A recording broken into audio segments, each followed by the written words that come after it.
Salut à tous les amis, j'espère que vous allez bien. Bienvenue dans cette nouvelle vidéo. France-Hollande, match nul, 0-0. Premier match nul de la compétition. Match nul tout court. En termes de jeu, en termes de spectacle, il n'y a pas eu grand-chose. En termes de buts marqués, parce que c'est tout simplement le premier match de la compétition où il n'y a pas eu de but. Il y a eu des Angleterre-Danemark, des Croatie.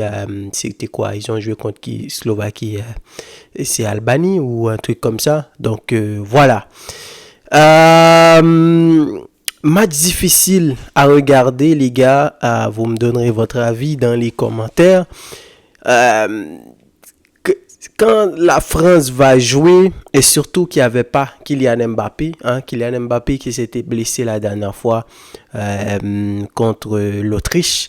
Et on l'a vu sur le banc, son nez, visiblement, quand on regarde comme ça a l'air d'être correct. Est-ce que c'était par précaution parce que quand même, c'est le deuxième match de la compétition et surtout cette équipe française-là, comme vous l'avez vu, ils ont peut-être besoin de Mbappé pour amener cet apport de supériorité, cet apport d'imprévisibilité. Tu vois, quand tu as Mbappé sur le terrain, il est capable sur une action de prendre de vitesse et aller marquer un but. La dernière fois contre l'Autriche, il avait créé un but venu de nulle part grâce à sa vitesse, sa rapidité. Mais malheureusement, arrivé en face du gardien, il n'a pas pu cadrer. Donc c'est pour ça qu'il n'avait pas marqué.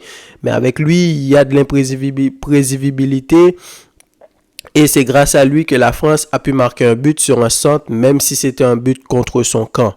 Donc, en son absence aujourd'hui, Didier Deschamps a quand même fait un choix, comment je pourrais dire ça, un choix d'équilibre, disons, parce que c'est Rabiot qui l'a mis quasiment de temps en temps plus sur le côté gauche. Le retour de Tchouaméni dans cette équipe-là. Donc, c'était plus ou moins 4-3-3 cette fois-ci au lieu d'un 4-2-3-1 comme la dernière fois. Les mêmes joueurs, les Koundé, les Hernandez, tout ça, Saliba ou Upamecano. Mais cette fois-ci, Tchouaméni en 6 au milieu de terrain accompagné de N'Golo Kanté et de Rabiot. En attaque, Griezmann, Dembélé et comment il s'appelle là, Thuram. Donc, ce qu'il faut dire, c'est que le choix de Tchouaméni, certes, il a amené cet équilibre-là dans l'équipe et il a un peu libéré N'Golo Kanté aujourd'hui parce que N'Golo, il a fait parler ses talents. Le gars, il est capable de revenir sur toute la surface du terrain, revenir chercher un ballon, revenir récupérer des ballons, faire des tacles pour couper le jeu de l'adversaire. Mais en même temps, il est capable d'aller dans la surface de réparation, faire des crochets, des dribbles et se projeter, donner des passes importantes, des passes clés. Et franchement, il a régalé aujourd'hui. D'ailleurs, encore une fois, il a terminé homme du match. Deuxième match de la France, deuxième homme du match, deuxième trophée individuel pour N'Golo Kanté. C'était excellent. Mais dans l'attaque de la France aujourd'hui, je pense que c'est ça qui a été plus problématique pour eux. Dembélé, deuxième match de la compétition, je pense que jusqu'à présent, il n'est toujours pas dans la compétition. En deuxième mi-temps, il a fait quelques petites accélérations sur Nathan Ake de l'autre côté. Mais c'était des accélérations qui n'ont servi à rien. Il y a eu l'une des rares fois où il a réussi à le prendre de vitesse. Il a fait un deuxième contrôle beaucoup trop long et la balle est sortie. Thuram et Griezmann, je me demande si ça peut fonctionner. Alors, Thuram, je pense que c'est vraiment le coach de l'Inter, Inzaghi, je me rappelle de son nom. Je pense que c'est vraiment lui qui a réussi à trouver un équilibre pour faire jouer Thuram et c'est peut-être pour ça qu'il a fait cette saison qu'il a fait à l'Inter de Milan, de l'accompagner avec un vrai neuf. La dernière fois, Didier Deschamps a préféré mettre Kylian Mbappé en neuf. On a vu Lilian Thuram, on a vu Thuram sur le côté en tant qu'ailier. Capacité à dribbler, c'est pas un vrai ailier, mais balle au pied, il est pas mauvais. Je dirais même qu'il est excellent comme un numéro 9. Il sait jouer au ballon. Mais quand tu l'as mis sur le côté avec Mbappé. Mbappé, c'est pas un vrai numéro 9. Il apprend en ce moment à jouer en 9. Je me demande si Thuram n'a pas besoin d'avoir un 9 avec lui de temps en temps pour combiner. Pourquoi pas d'avoir peut-être un vrai 9 avec lui en attaque pour qu'ils arrivent à permuter comme il arrive à faire avec Lautaro Martinez dans cette équipe-là. Donc aujourd'hui, il a trouvé des occasions malgré tout, mais malheureusement, il n'a pas marqué. Donc les Français en ce moment, niveau but, ils sont pas en réussite. Et Griezmann aussi qui a pas fait un mauvais match. C'est rare de faire un mauvais match quand tu es Griezmann. Un mauvais match, tu peux peut-être faire un mauvais match dans ton standard parce que les qualités que tu as, le joueur que tu as, on peut estimer que tu aurais pu faire mieux par rapport à tes qualités. Mais quand tu as un joueur qui fait partie de l'équilibre, tu as un joueur qui vient chercher des ballons, c'est toi qui anime le jeu, tu touches énormément de ballons, donc c'est difficile de ne pas faire un match plutôt correct. Mais les deux actions qu'il a ratées, franchement, la première, moi je dis que c'est Rabiot, c'est pas vraiment de sa faute, je pense même lui il a pas compris, mais il a été surpris. La deuxième, N'Golo Kanté qui reçoit, qui a fait la passe. Même là encore, il a contrôlé. On sent que c'était dans la précipitation, les deux actions. Et c'est pour ça qu'il n'a pas marqué. Sinon, encore une fois, je vais encore parler de Koundé. Koundé, continue mon gars. Continue à nous faire ce match-là. Je pense que là, encore une fois, il continue à s'habituer dans ce rôle de latéral droit là. Moi je pense qu'il devrait continuer parce que on connaît la situation du Barça.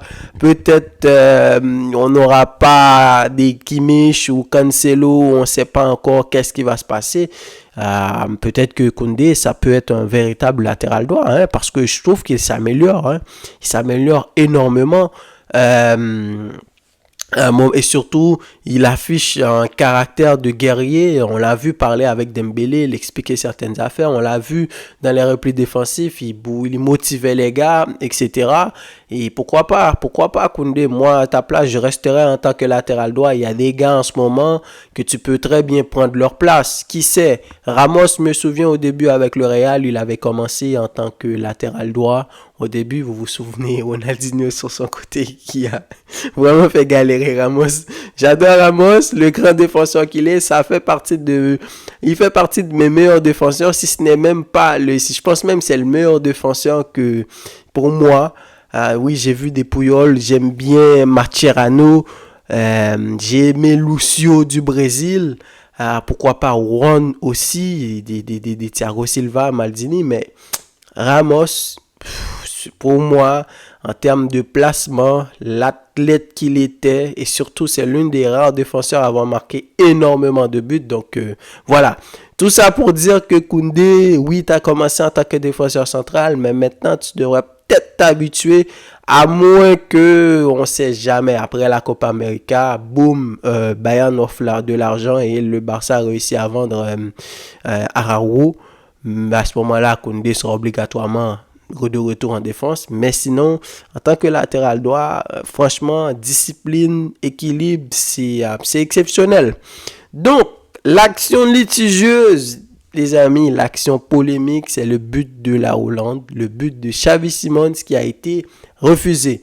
Bien avant de rentrer dans l'action du but, il faut dire que la Hollande aussi, aujourd'hui, voilà, moi je pense qu'il leur manquait un Frenkie de Jong parce que autant que je vous ai dit que le match était nul, mais comparativement au match de la France contre l'Autriche, aujourd'hui la France a pris beaucoup plus d'initiatives, ils ont eu beaucoup plus le ballon, je pense qu'ils ont eu une bonne 60% de possession de balle.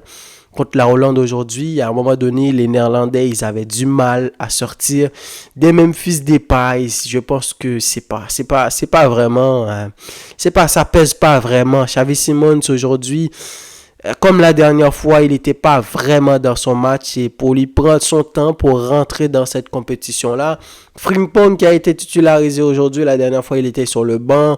Ça peut-être empêcher à Théo Hernandez de se libérer sur le côté. Donc voilà. Et comment il s'appelle, la Gakpo en tant qu'ailier, il est très intéressant. Je sais pas si c'est Klopp qui a réussi à faire quelque chose avec lui, mais en tant qu'ailier, il est intéressant. C'est un véritable provocateur, un véritable dribbleur. Il a tiré énormément de fois. Il est tombé sur un très bon Mac-Ménian aujourd'hui qui fait encore une très bonne compétition. Donc, le but de Xavi Simons, les amis, dites-moi qu'est-ce que vous en pensez. Est-ce que vous donnez but ou pas? Donc, pour revenir dans la situation, c'est une action, un rebond. Je me rappelle plus là. Maintenant, je parle, toutes les choses sont embrouillées dans ma tête. Je viens de parler de l'Argentine. Je regardais comment le match de midi la Pologne ou l'Autriche. Donc, il y a eu un tir ou une tête, je me rappelle pas. Et puis Xavi Simons qui a reçu le rebond et il a tiré.